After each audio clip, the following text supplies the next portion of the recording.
Subscribe now and press the bell icon. Never miss an update.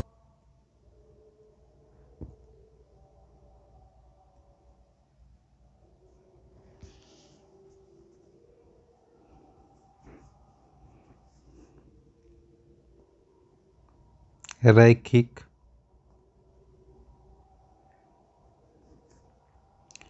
समीकरणों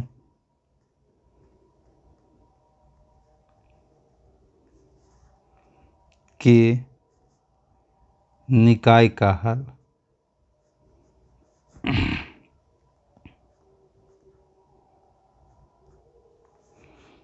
अब हम लोग वर्ज गुणन विधि पढ़ेंगे। ये सबसे लास्ट है।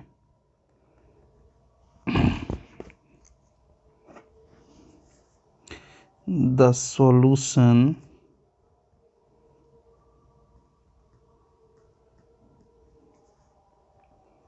of a linear equations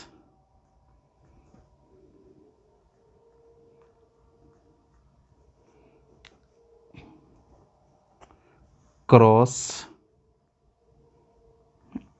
multiplication method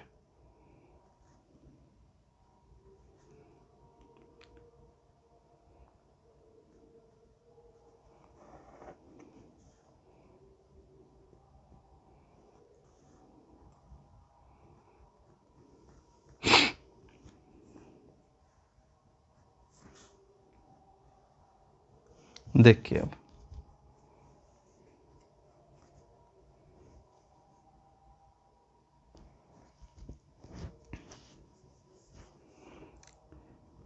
रैखिक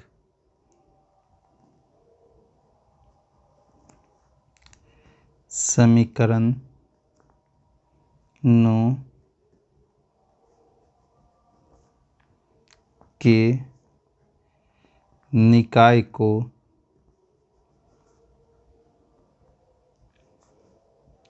हल करने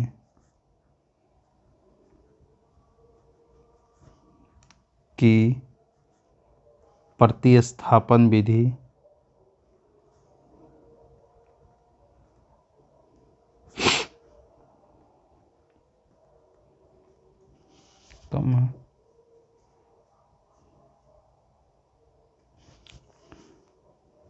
लुप्तीकरण विधि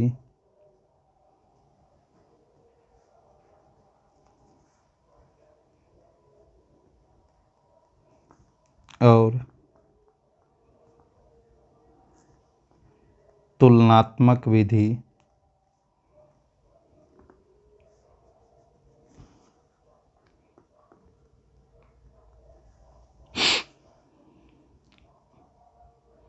का उपयोग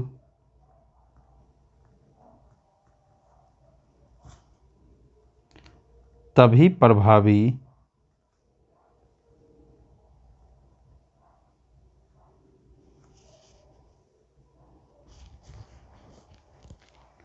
होता है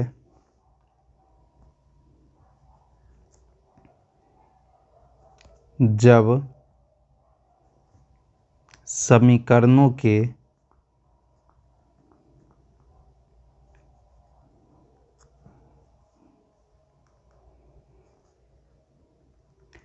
निकाय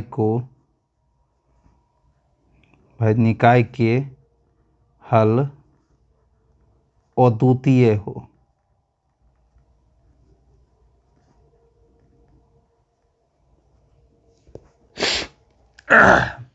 रैखिक समीकरण के निकाय को हल करने की प्रतिस्थापन विधि, लुप्तीकरण विधि और तुलनात्मक विधि का उपयोग तभी प्रभावी होता है जब समीकरणों के निकाय का हल अद्वितीय हो।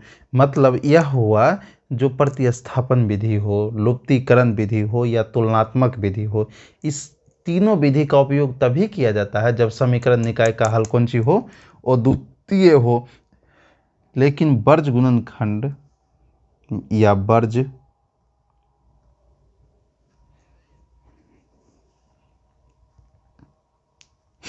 गुणन विधि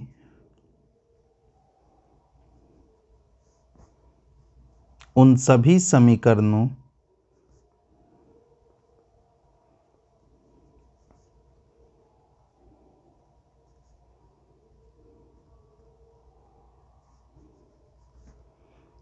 के निकाय का हल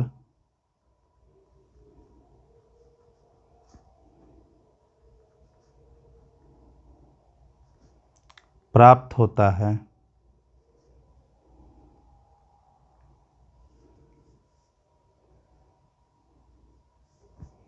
जिनके हल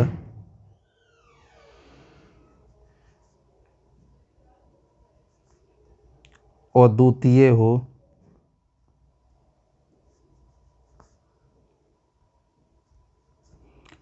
कोई हल नहीं हो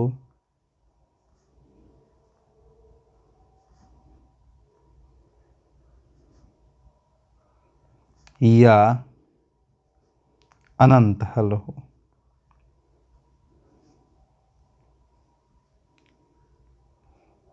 मतलब वर्ज गुणन जो विधि होता है वो सभी समीकरणों का हल निकलता है जिसका हल अद्वितीय हो, कोई हल नहीं हो या अनंत हल हो।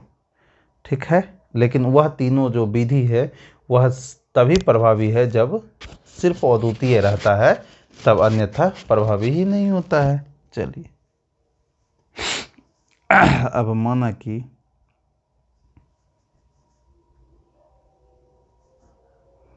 दो रैखिक समीकरण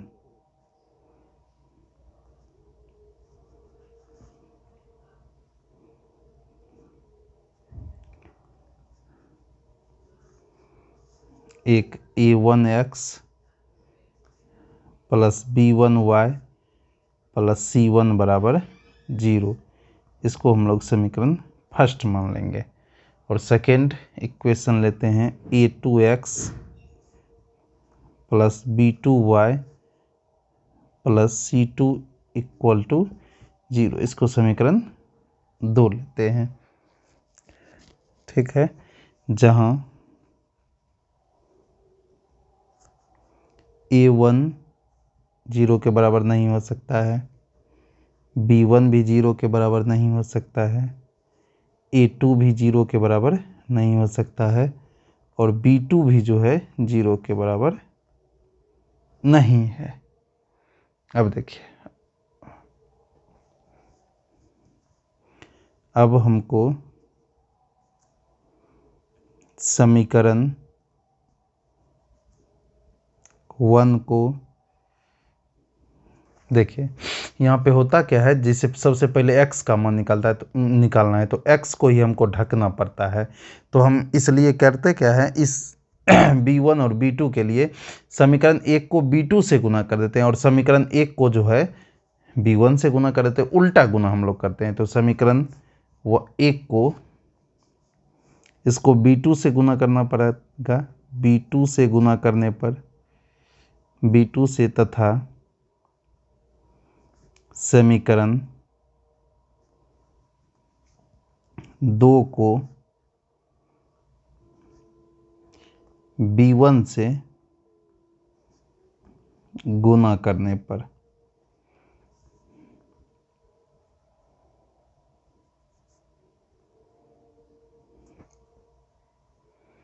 देखिए, जब समीकरण 1 को b2 से गुना करेंगे तो क्या हो जाएगा, a1 b2x प्लस यहाँ पे हो जाएगा b1 b2y plus c1 b2 बराबर 0। और समीकरण 2 को कितना से गुना करेंगे, b1 से गुना हम लोग करेंगे। तो हो जाएगा यहाँ पे a2 b1x प्लस यहाँ हो जाएगा b1 b2y plus c2 b1 बराबर 0। अब देखिए, अब करेंगे क्या, घटाएंगे हम लोग। तो यहाँ माइनस, यहाँ भी माइनस, यहाँ भी माइनस, ये दोनों प्लस माइनस है तो कट जाएगा। यहाँ पे इसमें से इसको घटाएंगे, प्लस वाले में से a1 b2x minus a2 b1x। यहाँ पे जब घटाएंगे तो प्लस वाले को पहले लिखेंगे, तो plus c1 b2 minus c2 b1 बराबर 0। देखिए यहाँ x कॉमन आ जाएगा तो बचेगा a1 b2 minus a2 b1, फिर plus c1 b2 minus c2 b1 बराबर 0। अब करेंगे क्या, x a1 b2 minus a2 b1 बराबर, इसको उधर भेज देंगे तो ये प्लस हो जाएगा c2 b1, और यहाँ पर c1 b2 प्लस है तो उधर जाएगा तो माइनस c1 b2। अब यहाँ से अगर हम x का मान निकालेंगे तो यहाँ c2 b1 या b1 c2 भी लिख सकते हैं, तो b1 c2 minus b2 c1 upon, यह गुना में इधर आएगा तो भाग में a1 b2 minus a2 b1। अब हमको y का मान ज्ञात करना है, तो y का मान ज्ञात करने के लिए हमको क्या करना पड़ेगा, y वाले को ही ढकना पड़ेगा। तो यहाँ है a1 a2, तो उल्टा गुना करेंगे, समीकरण 1 को a2 से गुना करेंगे और समीकरण 2 को a1 से गुना करेंगे। तो यहाँ लिखेंगे फिर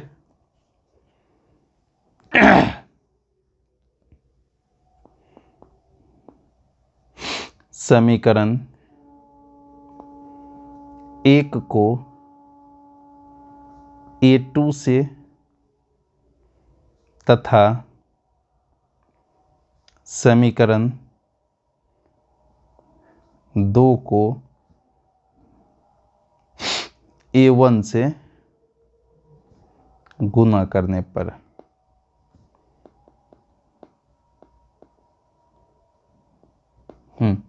गुना करेंगे तो हो जाएगा मेरा यहाँ a1 a2x plus b1 a2y plus c1 a2 बराबर 0, और समीकरण 2 क्या हो जाएगा, a2 a1x plus b2 a1y plus c2 a1 बराबर 0। अब घटाएंगे, यहाँ माइनस, यहाँ भी माइनस, यहाँ भी माइनस, यहाँ a1 इंटू a2x है, यहाँ भी a2 इंटू a1x है, दोनों समान है, प्लस माइनस से कट जाएगा। यहाँ प्लस वाले को पहले लिखेंगे तो b1 a2y, माइनस वाले को बाद में, तो माइनस b2 a1y प्लस, यहाँ भी प्लस वाले को पहले तो c1 a2 माइनस वाले को बाद में, c2 a1 बराबर 0। अब देखिए इस दोनों में y कॉमन है तो y कॉमन ले लेते हैं, और a वाले को पहले b वाले को बाद में लिखते हो, तो a2 b1 minus a1 b2 बराबर, अब देखिए यह माइनस है उधर जाएगा तो प्लस हो जाएगा, तो c2 a1 प्लस है तो माइनस हो जाएगा c1 a2। अब यहाँ से y का मान अगर निकालेंगे तो देखिए यहाँ पे c2 a1 है, इसको सीधा करके लिख लेते हैं, a1 c2 minus a2 c1 upon, यह मल्टीप्लाई में इधर आएगा तो डिवाइड में a2 b1 minus a1 b2। अब देखिए x का मान आया है मेरा b1 c2 minus b2 c1 upon a1 b2 minus a2 b1। देखिए यहाँ पे b1 c2 minus b2 c1 a1 b2 minus a2 b1। चलिए अब यहाँ नीचे में कुछ नहीं तो 1, यानी कि x का मान यह हो गया और 1 का मान यह हो गया, तो x इस जो जिसका मान रहता है उसके नीचे में लिखते हैं हम लोग, तो b1 c2 minus b2 c1 बराबर एक के नीचे में यह लिखाएगा A/A1B2 माइनस A2B1। अब देखिए y में भी वही है। चलिए y जो जिसका मन रहता है उसके नीचे में लिखाता है, तो A1C2 माइनस A2C1 बराबर 1/A2B1 माइनस A1B2। देखिए अब यहाँ से एक का मान है A1B2 माइनस A2B1, लेकिन यहाँ पे जो है एक का मान आ गया है उल्टा A2B1 माइनस A1B2। तो हमको इस दोनों को इक्वल करना है, तो इसलिए हमको यहाँ से माइनस कॉमन लेना पड़ेगा। तो x, इसको कुछ नहीं करेंगे, यहीं से कॉमन ले लेते हैं। तो y यहाँ से माइनस कॉमन लेंगे, तो इधर से भी माइनस कॉमन ले लेंगे, जिससे दोनों माइनस कट जाएगा, कोई चेंजिंग नहीं होगा। यहाँ से भी माइनस कॉमन ले लेते हैं, तो ये माइनस था A2C1, तो ये प्लस हो जाएगा A2C1 और ये प्लस था तो माइनस हो जाएगा A1C2 बराबर 1 अपॉन माइनस कॉमन ले लेंगे, तो यह माइनस था तो प्लस हो जाएगा A1B2, ये प्लस था तो माइनस हो जाएगा माइनस A2B1। अब ये माइनस माइनस कैंसिल, यानी कि y upon A2C1 minus A1C2 बराबर 1/A1B2 माइनस A2B1। अब यहाँ से देखिए 1/A1B2 माइनस A2B1, यहाँ भी 1/A1B2 माइनस A2B1 आ चुका है। तो यहाँ से हम लोग करेंगे क्या, ये दोनों मतलब एक वाला दोनों जो मान है वह इक्वल हो गया। तो हम क्या करेंगे, सबसे पहले x वाले को लिखेंगे, यहाँ पे लिख देते हैं हम लोग उपयुक्त या उपर्युक्त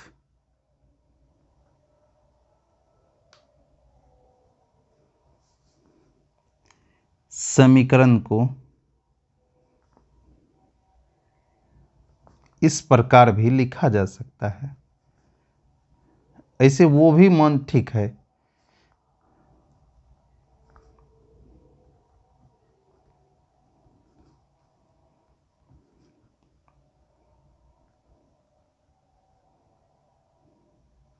ठीक, x upon B1C2 minus B2C1 बराबर y upon A2C1 minus A1C2 बराबर 1/A1B2 माइनस A2B1। और वहाँ पर हुआ क्या था, x/B1C2 माइनस B2C1 बराबर 1/A1B2 आया था। ऐसे भी जब हम समीकरण का हल निकालते हैं तो x वाले को भी 1 के ही बराबर करते हैं और y वाले को भी 1 के ही बराबर करते हैं। इसको जो है हम लोग चित्र के द्वारा भी दर्शा सकते हैं। जैसे देख लेते हैं एक बार चित्र वाला भी।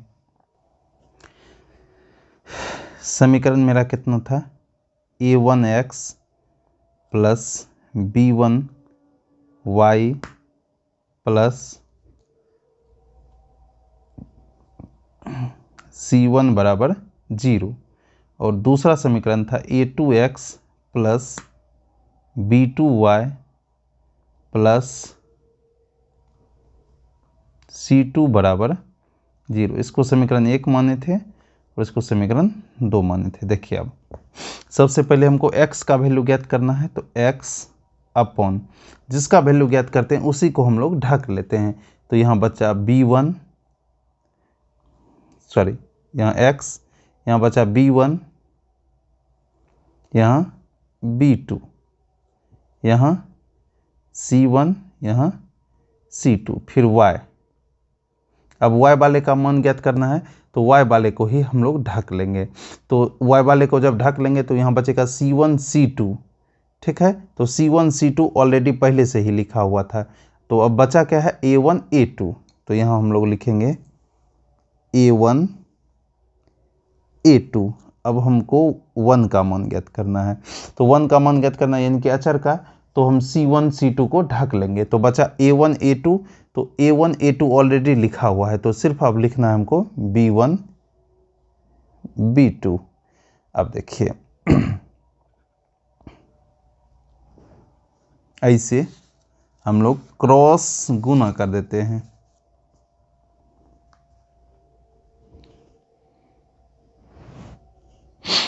तो देखिए सबसे पहले इसको इससे गुना करना है, फर्स्ट स्टेप, और फिर सेकेंड स्टेप में हम तीर चिन्ह घुमा देते हैं।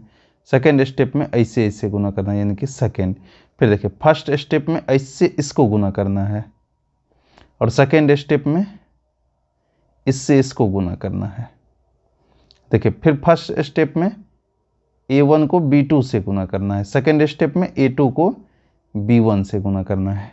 ठीक है, तो चलिए x अपॉन B1 B2, ठीक, बीच में माइनस दे देंगे। क्यों? जब इसको इधर से गुना करते हैं, देखिए यहाँ ये बाएं है और ये दाएं है, तो जब बाएं को दाएं से गुना करते हैं तो चिन्ह चेंज नहीं करते, लेकिन जब दाएं, देखिए पहले इसको इससे गुना करेंगे तो चिन्ह चेंज नहीं करेंगे, लेकिन जब इसको इससे गुना करेंगे तो चिन्ह चेंज कर देंगे हम लोग। तो B2 C1 बराबर, फिर देखिए y है तो y, फिर देखिए इसको इससे गुना करना है, तो इस तरफ से जब गुना करते हैं तो चिन्ह चेंज नहीं करते हैं, तो A2 C1। फिर देखिए जब इसको इससे मल्टीप्लाई करते हैं तो चिन्ह चेंज कर देते हैं, तो C2 A1 लिखेंगे या A1 C2 बराबर 1 अपॉन, फिर देखिए इसको इससे गुना करते हैं तो चिन्ह चेंज नहीं करते, तो A1 B2। फिर जब इसको इससे मल्टीप्लाई करते हैं तो चिन्ह चेंज कर देते हैं, माइनस A2 B1। चलिए यही फार्मूला ऊपर पर भी बना था, इसको हम चित्र द्वारा दर्शा दिए। यहाँ पर नोट एक लिख लेते हैं।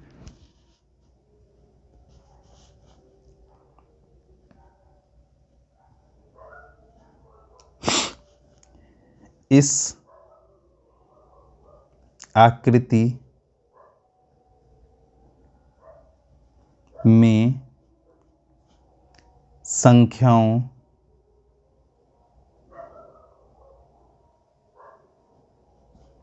को ऊपर से नीचे की ओर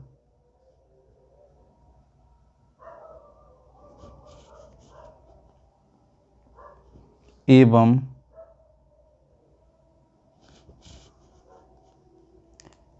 बाएं से दाएं और पहले गुना करना है,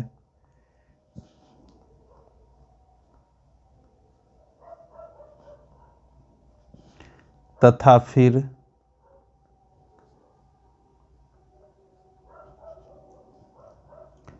नीचे से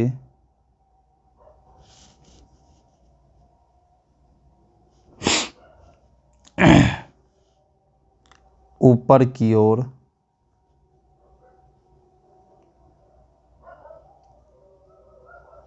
बाएं से दाएं की ओर गुना करके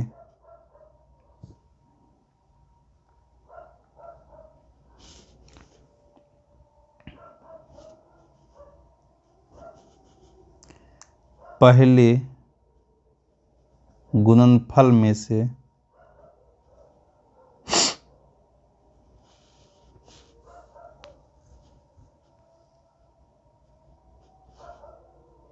दूसरे गुणनफल को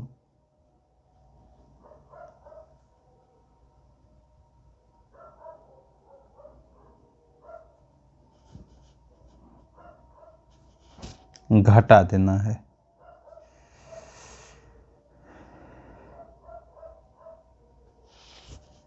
ठीक है, एक बार और समझा देते हैं। देखिए समीकरण का इससे हल है, मतलब समीकरण का मूल रूप a1x plus b1y plus c1 बराबर 0, a2x plus b2y plus c2 बराबर 0 है। तो हमको सबसे पहले x लिख लेना है, फिर y लिख लेना है, फिर 1 लिख लेना है। फिर देखिए x वाले का मान निकालना है, तो x वाले को ही हम लोग ढक देंगे। तो x वाले को ढक देंगे तो बचा b1 b2 c1 c2। तो यहाँ पे लिख लिए b1 b2 c1 c2। ठीक है, फिर y वाले का हमको मान ज्ञात करना है, तो y वाले को ही हम लोग ढक लेंगे। तो y वाले को ढक लिए तो बचा c1 a2 a1 a2। तो c1 c2 ऑलरेडी पहले से लिखा हुआ था, तो बचा मेरा a1 a2। तो a1 a2 हम लिख लिए। फिर देखिए अब एक का मान ज्ञात करना है, तो यानी कि अचर का मान ज्ञात करना है, तो हम अचर को ही ढक लेंगे। तो बचा यहाँ b1 b2 a1 a2। तो a1 a2 ऑलरेडी लिखा हुआ था, तो बचा b1 b2। तो b1 b2 लिख दिए। ठीक है, अब देखिए x, तो यहाँ x लिख लिए। उसके बाद क्या कहा था, इस आकृति में संख्याओं को पहले ऊपर से नीचे गुना करना है। तो ऊपर पर है b1 और नीचे में है c2। तो b1 को c2 से गुना करना है हमको। तो b1 c2, सॉरी यहाँ b2 लिखा गया था, तो b1 c2। फिर देखिए अब नीचे से ऊपर की ओर गुना करना है, तो b2 c1 लिखे या c1 b2 लिख सकते हैं। तो जब नीचे से ऊपर की ओर गुना करते हैं तो चिन्ह चेंज कर देते हैं, मतलब पहले गुणनफल में से दूसरे गुणनफल को घटा देते हैं। तो b2 c1। फिर देखिए y लिख लिए।